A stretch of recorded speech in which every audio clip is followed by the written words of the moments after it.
Side note, after fighting with it, these come off as well. There's two of them. I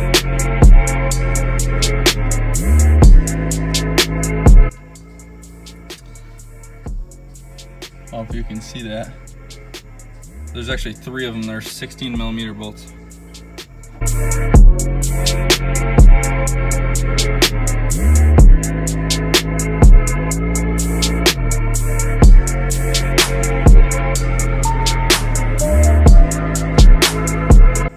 Well, while I was out getting zip ties, something came up.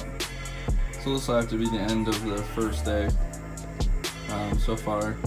Got the time cover pulled, vacuum pump pulled, BP pulled, tapper covers off. Next I have to take off the rocker assembly, pull the push rods, and then zip tie all the tappets up. And then from there, try and pull the cam out. And then hopefully once that's done, everything will be back from powder coat.